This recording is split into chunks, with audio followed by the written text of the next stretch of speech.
Колку ние како нација сакаме да танцуваме, од каде потекнуваат латино танците, колку се застапени во светски рамки, а колку кај нас, и каде е границата помеѓу спортско надпреварување и рекреација кога стануваат збор танците. На овие и на многу други прашања ќе ни одговори доктор Владко Павлевски. Тој е основач на танцовиот клуб Прима Данца, но исто така и судски судија и професор. Ви благодарам што не примивте кај вас. Благодарам до вас што дојдовте и поздрав до гледачите на ТВ24. Владко, ви имате долгогодишно искуство кога станува збор танцот. Сте биле и мислам и се уште сте судски судија на танцови, но исто така и професор и инструктор по танц. Од кога и како се роди љубовта кон танцот? Тоа, знаете како, јас секогаш и со студентите кога работам кажувам, не можете преку ноќ ништо. Значи, ако од мали нозе не се тргне во оваа приказка, веројатно нема да стасате многу далеко. Не значи тоа дека нема тие луѓе кои што ќе тргнат подоцна да ги бива. Меѓутоа, како и во секој друг спорт, ако збориме за спорт, нели, треба да се тргне од рани години, каде што се поминуваат многу фази, бидејќи ако третираме било каква спортска проблематика, бара време, бара многу ангажман, бара многу тренинзи, одрекување од многу други работи за да постигнете добри и да не кажам и врвни резултати како кај нас, така и во пошироки рамки на меѓународно ниво. Така. Колку е застапен танцот кај нас? Еве да почнеме на пример од рекреативното, а потоа и оние спортски професионални танчери. Значи работат многу танцови клубови, не е Прима Данца само во акција во таа приказка и тоа е добро. Добро е затоа што ја анимираат популацијата да танцува. Танцот е реално потреба. Поентата е во тоа дека кога ќе дојдете во ситуација некаде да танцувате, треба нешто и да знаете. Каде е тука клучот? Веројатно кога ќе слушнете музика да знаете што слушате пред се. Ако ја препознаете таа приказка, ќе знаете што да одработите на танцовиот подиум, воспротивно не излегувајте. Тука е основната да кажам, приказна околу која треба да се вртат работите. Многу луѓе слушаат музиката, меѓутоа не знаат што можеле да танцуваат на тоа. Вториот чекор е веројатно како да дојде до приказна да се спои танцова двојка, нели како да кажам момчето да покани девојка или обратно, што е исто така можно, и како да се појават на танцовиот подиум. И третата, она да кажам најважната приказна е што да оттанцуваат. Так. При тоа да се забавуваат, рекреираат, да имаат добро дружење, да има одлична социјална дружба на места каде што се танцува, значи нешто што ги спојува луѓето преку средство наречено танц. Тоа е начин на кој што луѓето буквално се рекреираат и забавуваат. Така. Ако влеземе во спортска инстанца, тоа се веќе други приказки, нели? Да. Тamo е посурова целата состојба заради тоа што танцувањето во спортска верзија подразбира многу работи кои што се однесуваат и на било кој друг спорт. Значи, спортските танчери мора да се пред се, да кажам, кондиционо, координационо, мора да се психофизички подготвени и, да кажам, најминовната стручна подготовка на сето тоа, кое што на крај ќе се спои во еден, како кажам, танцов перформанс и кој што на танцовите подиуми во конкурентноста ќе даде или нема да даде резултати, зависно тоа колку работите. Да, Владко, да се навратиме кон историјата на латино танците. Доаѓаат нели од Латинска Америка и веќе се шират низ целиот свет буквално. Но еве некако подетално и еве пократко. Не е само групата латиноамерикански, значи три се клучни состојби: стандардни танци, латиноамерикански и модерна група танци. Значи тие се спорт. Ако збориме во спортска форма, тоа се трите главни или клучни дисциплини кои што ги третира и World Dance Sport Federation.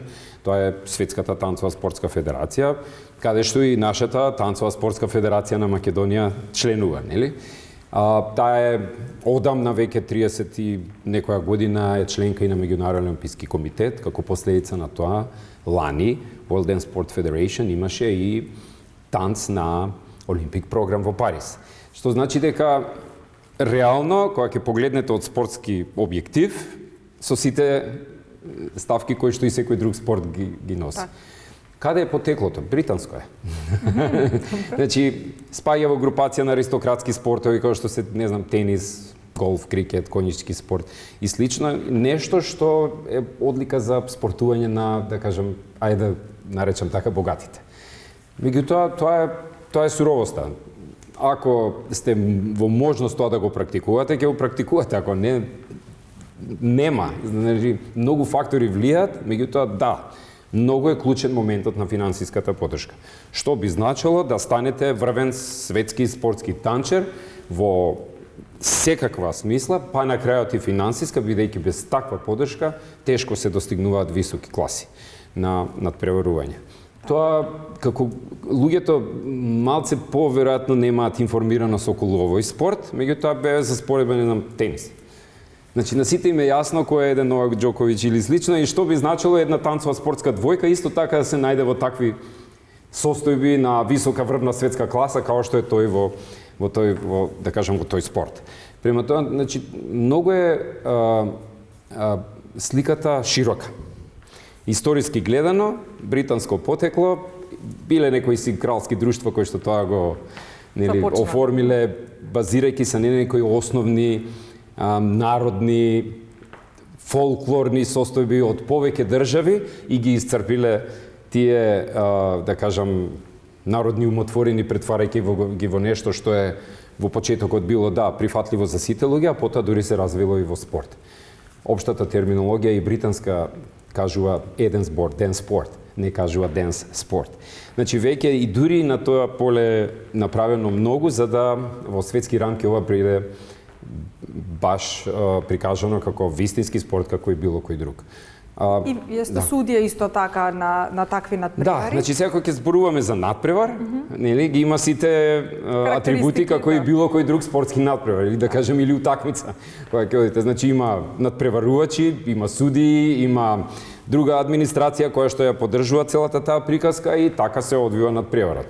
Има систем, во тој систем точно се знае на кој е нивото на надпреварот, кој може да се надпреварува, какво е рангирањето, има надпревари кои што се од меѓународен карактер, кои што се прилично сложени, конкурентно позиционирани на високо ниво и на тие надпревари, надпреварувачите, зборувам за оние кои што се најснажните, нели, тие се од 19 години нагоре, ние ги нарекуваме адалт популација, а во превод во однос на некој друг спорт би биле сениорска група, која што се биолошки и физички најспособни. И за нив се дефинирани, односно се позиционираат на светски ранглисти, посебно за групацијата стандардни, посебно за латиноамерикански, посебно за групацијата модерни танци, зависно од тоа каде се надпреваруваат. И тие надпреварувачки состојби прават да со нивното позиционирање, нели, се подигаат на светска ранглиста до таму до каде што им се силите и за да потоа учествуваат и на европски, светски шампионати, купови и така натаму. Значи цел систем е тоа кој што е многу широк и глобален, да. Ние вака кога гледаме како гледачите тие надпреварувања или официјални спортски, сите ни се нас грациозни како играат танчерите, а всушност сигурно има некои детали на кои што вие како судија внимавате. Имам. Да кажем ајде вака, значи ако придеме од судиски аспект, да, приказната е многу посложена, да. Бара многу искуство, бара многу знаење, бара многу судење, значи да сте присутни на многу танцови надпревари и тоа ја комплетира сликата. Имав јас една ситуација, како една анегдота, каде што на еден танц надпревар во некоја, да кажам, неформална случка, една господја прашува, па како вие за 1,5 минута го цените танцовиот перформанс со 6 двојки кои ги кажувате која двојка е каде позиционирана, која е на прво место, која е на второ, трето, пето, шесто, нели? Таа беше оперска пејачка. И јас кажав, господја, ако јас запеам, за колку секунди ќе ви биде потребно да го процените мојот глас? Значи, еве состојбата, доколку сте добро подготвен, стручно, специјалистички и искуствено, веројатно ќе бидете подобар судија. Да. Тоа исто така се цени и во светски рамки. За други спортови секаде, да. Истата е приказка. 4 се главни критериуми околу кои што се движи се, нели? Тие главни критериуми буквално го дефинираат целиот перформанс. Не значи дека секој судија во дадена ситуација ги суди сите 4 критериуми, кои што се клучни, како и во многу спортови, нели? Има критериуми по кои што се водат судиите за да евалуираат оценка која што на крајот дава кој е нели, Кој е рангот на навистина предизвикувачки тоа 6 парови во една да, финалната, значи парови може да има многу пријавени, меѓутоа се одвиваат квалификацијски кругови кои што од прилика да кажем по 50% во секој круг отпаѓаат и на крај останува, нели, четвртфинале 24 двојки, 12 полуфинале и 6 двојки во финале кои што го играат последниот круг и се тепаат за пласман од прво до 6 место. Одлично. Владко, исто така да го спомнам и рекреативниот дел на танцот. Зошто е убаво човек да танцува? Кои се бенефитите и придобивките од танцувањето, според вас? Еве и јас кога држам час, па ако сум малку нервозен пред часот, ми е поубаво кога ќе го завршам. Значи веќе, како да ви кажам, делува психофизички, рекреативно, релаксирачки, да не зборам за здравствените придобивки, од, да кажем, од кардиоваскуларни па натаму. Значи, ајде да кажем, има колеги кои што психотерапевски аспект го препорачуваат да се примени во методите за лечење како дел од средствата кои што се употребуваат во насока на тоа да тие пациенти станат нели по-добри, поздрави, по-релаксирани, да се тргнат од депресија и така натаму. Значи многу фактори се постигнуваат, многу работи се постигнуваат ако танцот го користите како средство во, еве да кажем, рекреативна состојба, нели? А секако и дружењето, нели? Да, социјалниот момент е навистина важен. И разни се мотивите на луѓето кои што доаѓаат тука. Дали е психофизичка релаксација, дали е одмор, дали е да се запознае со други луѓе. Значи, се случува, да кажам, во овие квадрати овде кои што кога се одвиваат тие програми. Ние имаме една многу убава програма, нели, танцова основа, каде што баш е тоа целта. Таа адулт програма има за цел да ги оспособи тие луѓе во даден момент да знаат да играат. А имате исто така и за дечиња, и дечињата играат. Има детски Како програми. се снаоѓаат и од која година е предпорачливо да започне дете да се занимава? Ние веќе од 4-5 годинки имаме дечиња.